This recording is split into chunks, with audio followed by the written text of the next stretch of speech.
The night Clara vanished, Elmridge, Pennsylvania, was the kind of small town where everyone knew your name. Neighbors waved from porches. Church bells rang on Sundays, and nothing bad ever seemed to happen. Until the night Clara Matthews disappeared. Clara was just 20, bright-eyed, full of dreams. She worked at the corner cafe, saving up for college, and everyone swore she had her whole life ahead of her. But one morning, her bed was empty, her phone dead, and she was simply gone. Her parents were frantic. They called her friends, begged for news on social media, and plastered her smiling face on every streetlight in town. The whole community rallied. Search parties combed the woods. Prayers echoed in every church. But there wasn't a single trace. Detective Samuel Greer, a seasoned cop who'd seen more than his share of heartbreak, took the case. At first, he suspected foul play. But then, digging through Clara's phone records, he found them.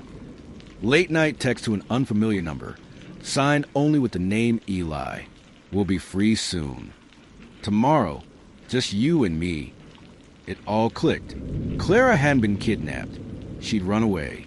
Eli was a 23-year-old guitarist from Pittsburgh. They'd met months earlier at an open mic night. It was a secret romance, hidden from her strict parents.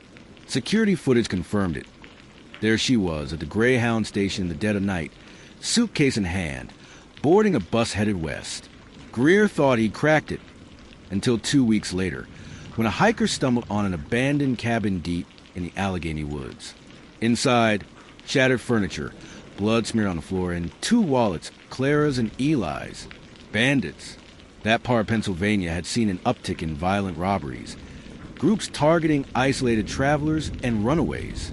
The search turned frantic, and when they finally found Clara and Eli by a creek bed days later, cold and lifeless, clutching each other even in death, it broke the town's heart in half. The story dominated every news channel. Young couple's elopement ends in tragedy. People mourned not just for Clara, but for the choices that led her there. Her parents wept on live TV, begging other kids to think twice before running off in the name of love. Detective Greer closed the file with a heavy heart.